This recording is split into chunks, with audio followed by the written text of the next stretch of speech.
Os destaques da semana entre os julgamentos do plenário do Supremo Tribunal Federal, você confere aqui na TV Justiça. É o Plenárias, que já começou.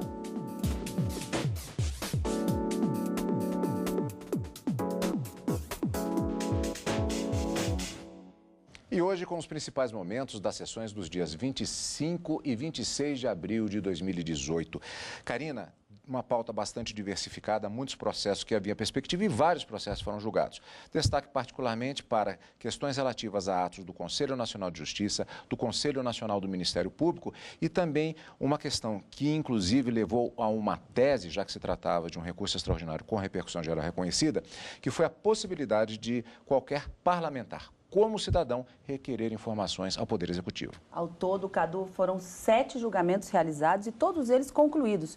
2 na quarta-feira e 5 julgamentos realizados na quinta-feira, todos, como eu disse, com julgamentos concluídos de ações diretas de inconstitucionalidade, mandado de segurança e esse recurso extraordinário que acabou sendo julgado de uma forma bastante rápida na própria quarta-feira, em que os ministros decidiram que um parlamentar, um vereador, poderia sim, enquanto e na qualidade de cidadão, buscar junto ao Poder Executivo informações sobre a gestão municipal e que isso não violaria de forma alguma a fiscalização, que é também função típica do Poder Legislativo, em analisar as contas do prefeito, já que a Constituição determina que a Câmara de Vereadores, dentro do colegiado, pode fazer a fiscalização e buscar essas informações junto ao prefeito acerca dos gastos com a gestão municipal.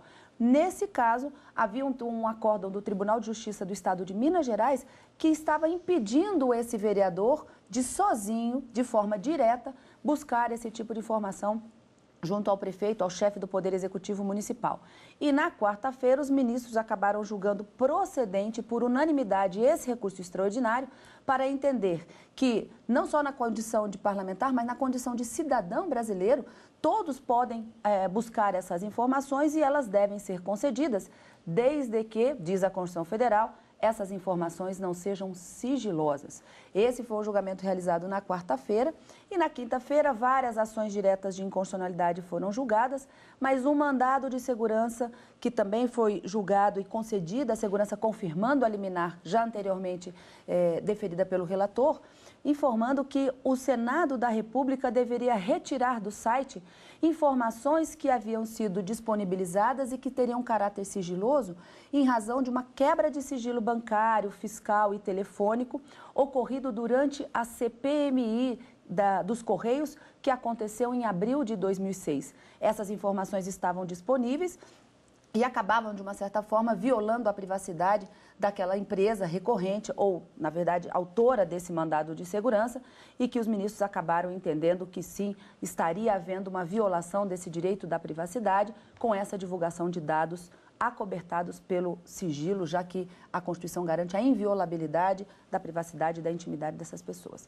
No mais, várias ações diretas de inconstitucionalidade, como você disse, foi a semana das ações diretas de inconstitucionalidade propostas pelo Procurador-Geral da República contra atos tanto do CNJ como do Conselho Nacional do Ministério Público. A maior parte dessas ações julgadas improcedente, apenas uma, Cadu, resolução do CNJ, é que foi julgada parcialmente inconstitucional em um dispositivo apenas que proibia a possibilidade de prorrogação de pedidos de interceptação telefônica que já vinham acontecendo nos plantões judiciários. Em alguns feriados forenses que são realizados, essa resolução do CNJ trazia essa vedação e esse impedimento e, nesse ponto, os ministros entenderam que haveria uma inconstitucionalidade. No mais, as resoluções do CNJ e do CNMP foram confirmadas a sua constitucionalidade, sendo julgadas improcedentes. Karina, esse é o panorama geral, portanto, da semana no plenário do Supremo Tribunal Federal.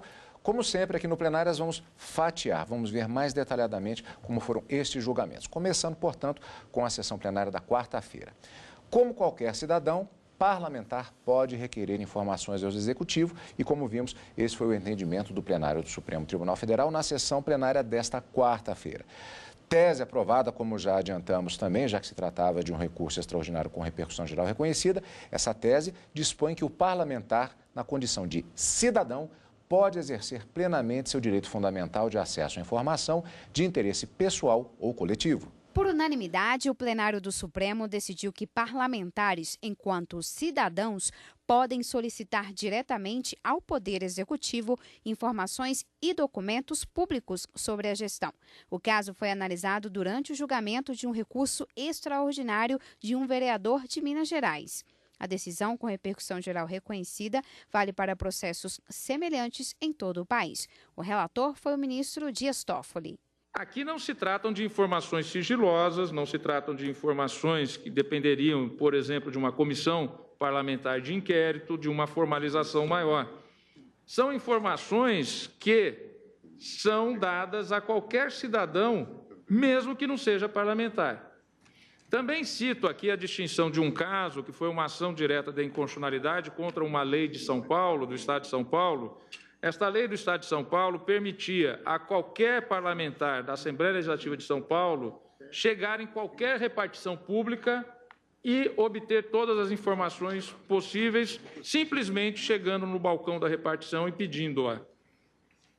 Este Supremo, num julgado relatado pelo ministro José Paulo Sepúlveda Pertence, entendeu que extrapolava os limites e era uma interferência de um poder em outro nas atividades cotidianas que os poderes tinham e que isto não era dado, então extrapolava o poder de fiscalização uma lei tão abrangente. Nós temos hoje a lei de transparência, nós já temos desde a década de 60 a lei da ação popular, que permite ao cidadão requerer, seja judicialmente, seja diretamente, informações. Ou seja, aqui no caso eu faço essas distinções em relação à jurisprudência anterior da Corte para assentar que o vereador, na qualidade de vereador, mas também de cidadão, ele tem o mesmo acesso. Um parlamentar não é menos cidadão do que um cidadão. Ele é, obviamente, até para ser parlamentar e elegível, ele há de ser um cidadão brasileiro. Portanto, eu acabo por dar provimento ao recurso extraordinário, senhora presidente, e sugerindo a seguinte tese: o parlamentar, na condição de cidadão, pode exercer plenamente seu direito fundamental de acesso à informação de interesse pessoal ou coletivo, nos termos do artigo 5º, inciso 33 da Constituição Federal, e das normas de regência desse direito, que Lei da Transparência e outras leis que eu cito ao longo do meu voto. Com isso, eu penso que faço uma síntese, senhora presidente, tendo feito a distinção com precedentes desta Corte, no que pertine àqueles casos e naquelas hipóteses em que só através do Poder Legislativo se poderia obter essas informações. Aqui não. Aqui, um cidadão também poderia obter as informações que ele requereu. Se qualquer contribuinte pode examinar e apreciar as contas do município, o que não se dirá de um parlamentar municipal, é um direito imanente desse parlamentar. Mais da sessão plenária da quarta-feira, o plenário do STF decidiu pela validade da norma do Ministério Público que regulamenta as interceptações telefônicas. A resolução estava sendo questionada pela Procuradoria-Geral da República. A decisão do STF de manter a vigência da resolução do Conselho Nacional do Ministério Público, que fala sobre o pedido e a utilização de interceptações telefônicas, foi por maioria, 6-5. Votaram pela constitucionalidade da resolução os ministros Luiz Roberto Barroso, relator da ação, Edson Fachin, Rosa Weber, Luiz Fux e o decano Celso de Mello. A resolução não trata da imposição de uma linha de atuação ministerial, que poderia violar a independência funcional, mas apenas de uma padronização formal mínima dos pedidos de prorrogação. A própria Constituição atribui esta competência ao Conselho. Na verdade, tudo aquilo que disser respeito à atuação dos membros do Ministério Público está contido também neste poder, nesta linha, né, de descumprimento, não do exercício da atividade finalística, mas no descumprimento ou na forma de cumprimento dos deveres funcionais que ensejariam a possibilidade da aplicação das penalidades. O Conselho Nacional do Ministério Público, visando a uniformização do proceder administrativo das interceptações telefônicas e, fundando-se na lei, estabeleceu regras que em nada colidem com a lei, convivem perfeitamente com a legislação primária. O poder de investigar em sede penal também compõe a esfera de atribuições institucionais do MP, como anteriormente mencionei, pois esse poder se acha instrumentalmente vocacionado a tornar efetivo o exercício por essa instituição das múltiplas competências que lhe foram direta e expressamente outorgadas pelo próprio texto da Constituição da República. Já o ministro Alexandre de Moraes divergiu. Para ele, o Conselho não poderia editar a resolução. Acompanharam esse entendimento os ministros Dias Toffoli, Ricardo Lewandowski e Gilmar Mendes. O que o Conselho Nacional do Ministério Público fez na hipótese foi exatamente uma opção, que é uma opção institucional do Ministério Público poder ele realizar diretamente a interceptação. E isso não só é norma processual de investigação, mas fere o artigo 5º, inciso 12, porque lá se estabelece respeito à forma legal. A regra geral é a investigação ser feita pela Polícia Judiciária. O que está essa resolução a impor? Que todo tipo de inquérito terá que ter, numa interceptação telefônica, a interveniência do Ministério Público. Em toda. E isso pode criar obstáculos à investigação policial Brasil afora. O CNMP, que é um órgão de natureza eminentemente administrativa, ao criar, como disse a Procuradoria-Geral da República, requisitos formais de validade para que um membro do Ministério Público possa requerer a quebra do sigilo telefônico, além de desbordar das competências estabelecidas no artigo 130-A da Constituição Federal, vulnera, a meu ver, a mais não poder, para utilizar uma expressão cara ao ministro Marco Aurélio, o princípio da reserva legal e o princípio da jurisdição. Eu não me impressiono, não radicalizaria, em relação à disciplina do CNMP em face dos membros do Ministério Público, nas normas de organização e procedimento. Porque entendo que pode fazê-lo, como entendo que o CNJ pode fazê-lo. Agora, de fato, aqui se trata claramente de reescrever aquilo que está na lei. A norma regimental, a norma de caráter regimental, né, do poder de resolução, está modificando o texto. O ministro Marco Aurélio considerou toda a norma inconstitucional. Mediante uma resolução, foi esse o rótulo que se deu a esse verdadeiro ato normativo abstrato autônomo, mediante uma resolução, se pretendeu como que aditar a lei orgânica do Ministério Público. A última a votar foi a presidente do Supremo, ministra Carmen Lúcia. Ela considerou que não há inconstitucionalidade nas regras do Conselho. Que se tratam de medidas protetivas editadas pelo Conselho Nacional do Ministério Público para evitar eventual nulidade, por exemplo, de processo por violação de normas processuais. E o que se faz é um desdobramento, uma pormenorização do que se contém na lei a partir da atribuição constitucional conferida ao Ministério Público. O comentário a respeito da sessão da quarta-feira logo depois do intervalo. E você vai ver também as decisões dos ministros do Supremo Tribunal Federal na sessão plenária da quinta-feira, aqui no Plenárias.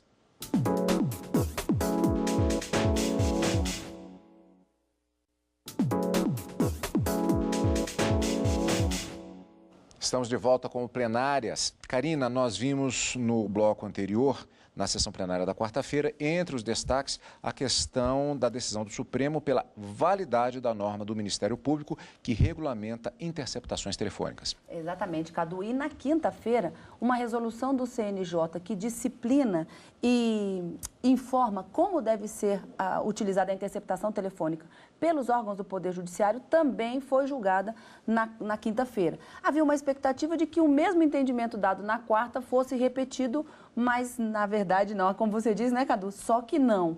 Na quarta-feira, a resolução do Conselho Nacional do Ministério Público, questionada pelo Procurador-Geral da República, tratava justamente de critérios para a aplicação da lei da interceptação, tratando-se de um procedimento padrão, como diz o ministro Luiz Fux, para que essas interceptações acontecessem e de que maneira os membros do Ministério Público deveriam se comportar diante desses pedidos. O Supremo Tribunal Federal, por maioria, entendeu que a norma é constitucional, não viola o princípio da independência funcional e nem muito menos o poder regulamentar do Conselho Nacional do Ministério Público, que foi criado após a emenda 45, assim como o CNJ, que tem um poder meramente regulamentar e não poderia inovar na legislação. Havia um argumento que essas resoluções estariam inovando na legislação e usurpando a competência privativa da União para legislar sobre direito processual.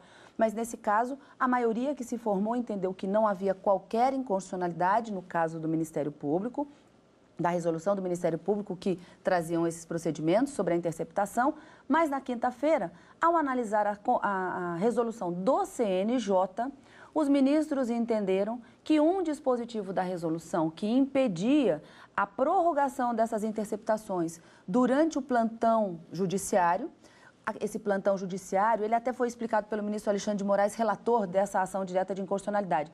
São aqueles recessos forenses que já são pré-determinados. Por exemplo, o feriado da Semana Santa, então da quarta-feira até o domingo da Semana Santa é recesso forense. No final do ano, do dia 20 de dezembro até o dia 6 de janeiro, é recesso forense também.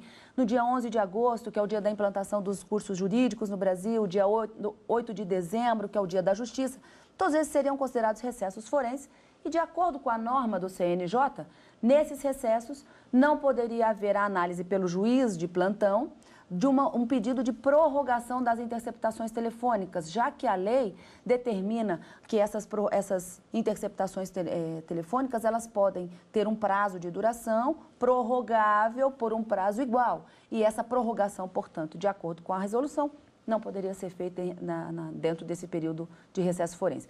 Essa norma foi declarada inconstitucional por ferir a razoabilidade e que haveria também, de uma certa forma, uma violação constitucional. Mas, em relação às outras ações diretas de inconstitucionalidade julgadas na quinta-feira, envolvendo outras duas resoluções, uma do CNJ e do CNMP também, todas elas foram confirmadas a sua constitucionalidade, ADIs julgadas improcedentes. É uma coisa bastante curiosa que acontece muito quando há a interpretação a respeito dos acontecimentos do plenário. Karina, como se diz, é a questão do colegiado, ou seja, as opiniões jurídicas, questões de fato e de direito que incidem naqueles processos e também os detalhes de cada caso. Essa questão, por exemplo, então muita gente interpreta que uma decisão tomada na quarta-feira, um processo semelhante que será julgado na quarta-feira, acha-se que os ministros seguirão por uma determinada linha. Isso pode mudar. Aliás, sobre essa questão Até porque são dois órgãos, perdão, Cadu, te interrompendo, claro, são dois órgãos regulamentares completamente diferentes, né? Um regulamenta a ação dos membros do Ministério Público, que tem uma função considerada na Constituição como função essencial à Justiça, e a atuação dos órgãos do Poder Judiciário, que são os juízes e os tribunais, conforme a própria Constituição determina. Então, são condutas diferentes e regulamentações diferentes, embora o pano de fundo seja todo a interceptação telefônica, mas cada um dentro das suas limitações. Então, e tanto a resolução do CNJ como do CNMP são constitucionais. Apenas a do CNJ, nesse ponto da vedação, é que foi declarada inconstitucional. E por maioria também. E até mesmo a questão da língua portuguesa, da interpretação do texto do ato do Conselho Nacional de Justiça, foi algo que foi levado em consideração, como vamos ver, inclusive, na interpretação e no voto que foi dado pela ministra-presidente do Supremo Tribunal Federal, Carmen Lúcia. Então, vamos para a sessão plenária da quinta-feira. Portanto, o Supremo Tribunal Federal declarou inconstitucional o trecho de resolução do Conselho Nacional de Justiça que impedia prorrogar prazo de interceptações telefônicas durante plantões e recessos no Poder Judiciário. Os ministros do STF julgaram a ação da Procuradoria-Geral da República contra uma resolução de 2008 do Conselho Nacional de Justiça. Ela estabelece regras para as interceptações telefônicas e sistemas de informática e telemática em órgãos do Poder Judiciário. O relator, ministro Edson Fachin, disse que não há inconstitucionalidade na resolução do CNJ. O Conselho Nacional de Justiça é órgão que não possui natureza jurisdicional, não desborda dos limites de sua atuação quando disciplina as obrigações que incumbem aos agentes do Poder Judiciário nas rotinas e trâmites cartoriais de pedidos de interceptação telefônica. Para o ministro Alexandre de Moraes, 2 dispositivos da resolução são inconstitucionais, como o trecho que diz que não será admitido prorrogar interceptações telefônicas durante plantões do Judiciário. No caso específico, entendo impossível a limitação que o parágrafo 1º do artigo 13 da resolução faz à própria atividade jurisdicional. Os ministros Luiz Roberto Barroso, Rosa Weber e Gilmar Mendes acompanharam o relator. É inequívoco que a questão se reduz ao tema da prorrogação e claramente não vedou que ela ocorresse. Mas, diante da necessidade de controle, e claro, havia realmente a preocupação, se eu tivesse mais tempo, até rememoraria casos em que se encetava ou se iniciava a interceptação em plantão. Quer dizer, o que não era também razoável. Quer dizer, o tipo de manipulação da própria distribuição. É um pouco o que se queria evitar nesse contexto. Os ministros Ricardo Lewandowski, Luiz Fux, o decano Celso de Mello e a presidente do STF, ministra Carmen Lúcia, acompanharam a divergência apenas no ponto que fala das prorrogações durante os plantões judiciários. Mesmo durante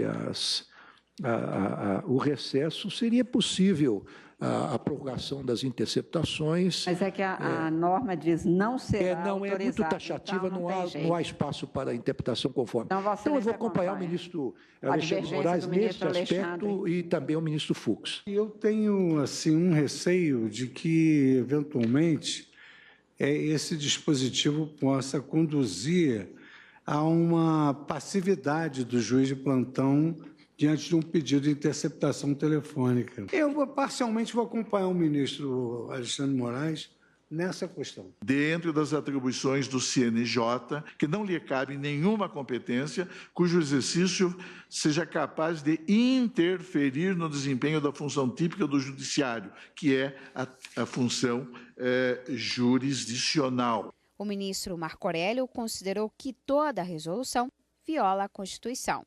É uma seara da União de legislar sobre direito civil, de legislar sobre processo civil, de legislar sobre processo penal. No início da sessão plenária, por unanimidade, os ministros também decidiram que não podem ser divulgadas informações obtidas em comissões parlamentares de inquérito por meio de quebra de sigilos bancário, telefônico e fiscal. O caso foi analisado em um mandado de segurança contra a publicação no site do Senado Federal em 2006 de dados da CPMI dos Correios. O relator foi o ministro Marco Aurélio. O presidente do Senado não seria a autoridade coatora, mas o é, já que a responsabilidade maior quanto à parte administrativa do Senado é dele.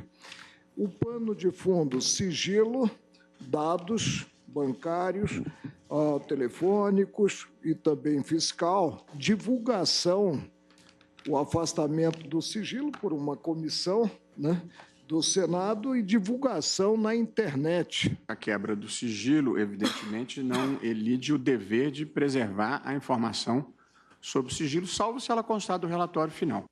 Na segunda parte da sessão plenária desta quinta-feira, os ministros começaram julgando uma ação da Associação Nacional dos Analistas Técnicos e Auxiliares do Poder Judiciário e do Ministério Público. A entidade disse que o CNJ, Conselho Nacional de Justiça, não poderia ter estipulado prazo mínimo de 36 meses como requisito para a redistribuição de cargos efetivos. A relatora foi a presidente do Supremo, ministra Carmen Lúcia. Para ela, não há inconstitucionalidade na regra e disse que a redistribuição antes desse prazo prejudicaria a administração pública. Esse foi o entendimento da maioria. O ministro Marco Aurélio foi o único a divergir. Vamos rever. A competência do Conselho Nacional de Justiça, para mim, como também a competência do Conselho Nacional do Ministério Público, é simplesmente administrativa. E o Conselho não se limitou a regulamentar a certa matéria. Um concursado entra, ele tem que cumprir 36 meses para ser avaliado. Ora, se ele nem foi avaliado no órgão de origem, como é que ele já está fazendo a redistribuição dos cargos? Então, não é aleatório, nem ato de voluntarismo, mas é a coerência com a regra específica e constante da Constituição da República. Bem, Karina, encontro marcado na próxima semana com nossos amigos da TV Justiça, com mais julgamentos do plenário do Supremo Tribunal Federal. Exatamente, Cadu. Na próxima quarta e quinta, ao vivo no Direto do Plenário e no final de semana com plenárias. Obrigado pela sua companhia, como sempre, e continue conosco aqui, na TV Justiça.